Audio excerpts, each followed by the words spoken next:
नई शिक्षा नीति उत्तर प्रदेश के राज्य विश्वविद्यालयों के द्वारा लागू करना प्रारंभ हो गया है। शिक्षा सत्र 2021-22 में नया जो नई शिक्षा नीति है वो लागू हो गई है। तो इसका जो प्रारंभ है वो प्रवेश से प्रारंभ होता है। अब हम उसको समझते हैं कि किस प्रकार से ये व्यवस्थाएं जो है संचालित की जाएगी।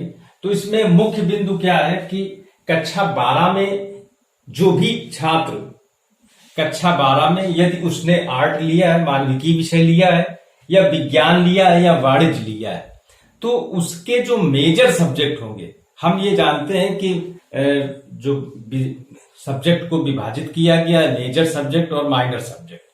तो जो मेजर सब्जेक्ट होंगे वो उसी संकाय के होंगे जिसका छात्र जिसने कक्षा 12 में जो भी लिए थे, कक्षा 12 में यदि उसने आर्ट लिया था, मानविकी ली थी, तो उसके जो मेजर सब्जेक्ट होंगे वो बीए के जो सब्जेक्ट थे मानविकी विषय उससे ही होंगे, दो मेजर सब्जेक्ट। माइनर सब्जेक्ट वो लैंग्वेज जो होंगे, भाषा है, उससे वो उसका माइनर सब्जेक्ट विज्ञान और वाणिज्य भी नहीं होगा।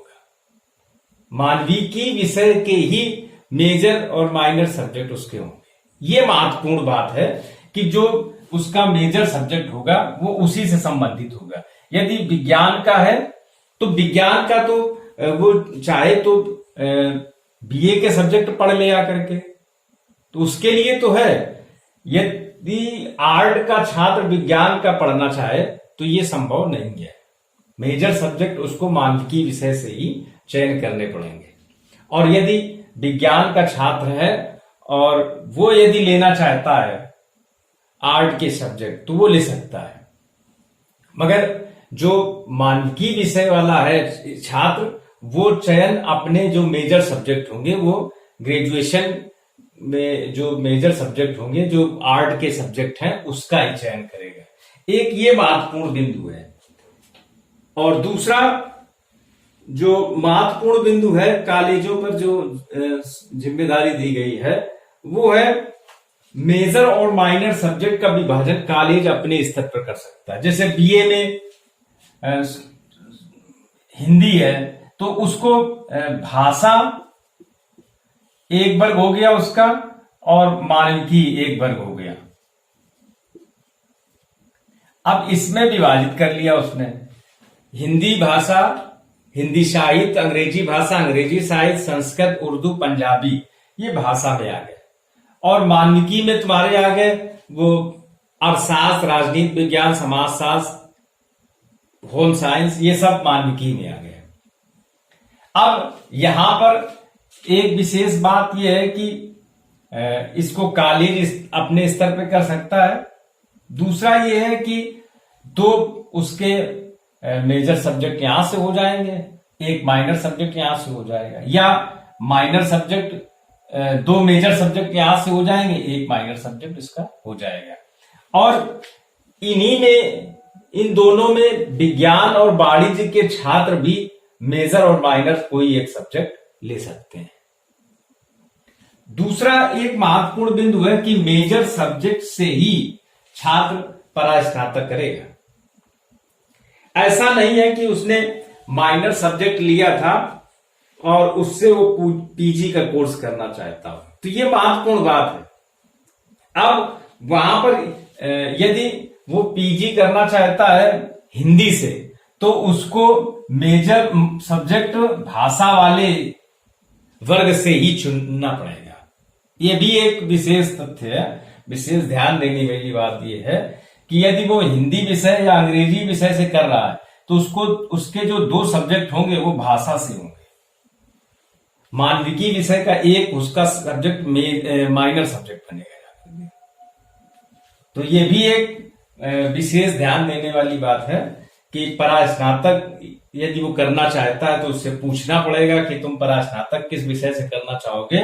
तो यदि वो भाषा से करना चाहता है तो दो उसके सब्जेक्ट भाषा के होंगे, एक सब्जेक्ट उसका मानविकी का होगा। एक और विशेष बात कानपुर विश्वविद्यालय में कि 4 सेमेस्टर में एक सहायक विषय जो सहायक विषयों की सूची दी गई है, एक रोजगार परक विषय का चयन अनिवार्य है, उसको पास करना अनिवार्य है। और पास करने का इसमें जो है वो 40% न्यूनतम अंक है, या उत्तीर्ण का प्रतिशत जो है, उत्तीर्ण अंक जो है वो 40% है, उसको 40% लाना अनिवार्य है। अच्छा, रोजगार परक विषय के लिए कॉलेज स्वतंत्र है।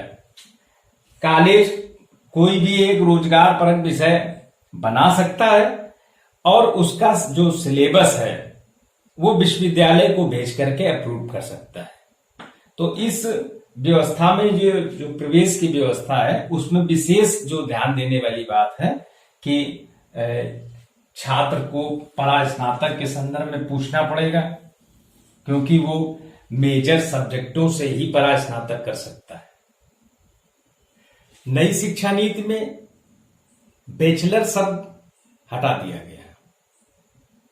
स्नातक, अंडर ग्रेजुएट, अब उसमें 4 कैटेगरी कर दी गई है। यदि 1 वर्ष करता है तो उसका प्रमाण पत्र मिलेगा, तो उसका होगा स्नातक प्रमाण पत्र, ग्रेजुएट सर्टिफिकेट। 2 वर्ष यदि वो पढ़ लेता है तो डिप्लोमा, स्नातक डिप्लोमा या ग्रेजुएट डिप्लोमा। 3 वर्ष पे उसको डिग्री मिलेगी, ग्रेजुएट डिग्री, स्नातक डिग्री। और 4 वर्ष में चौथे साल में शोध कार्य करना होगा, उसको डिजर्टेशन जमा करनी होगी, तो उसको स्नातक शोध, ग्रेजुएट रिसर्च की डिग्री उसको प्राप्त होगी। ये अब ये जो व्यवस्था की गई है इस प्रकार की 4 वर्ष की मल्टीपल एग्जिट और मल्टीपल एंट्री है।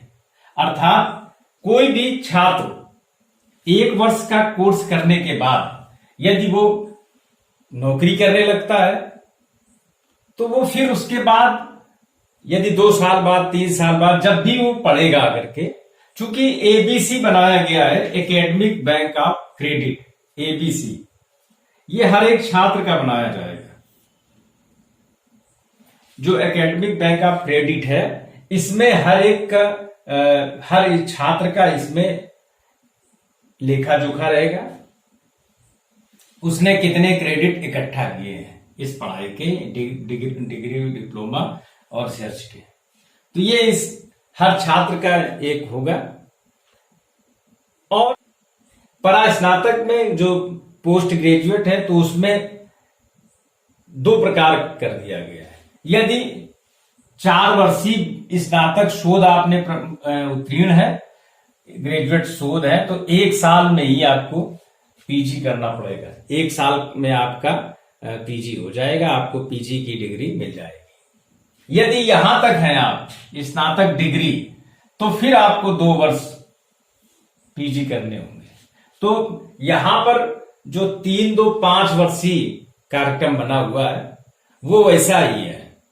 केवल 4 वर्ष यदि स्नातक शोध कर लेता है तो उसको 1 वर्ष की डिग्री उसको 1 साल में ही उसको परास्नातक की डिग्री मिल जाएगी।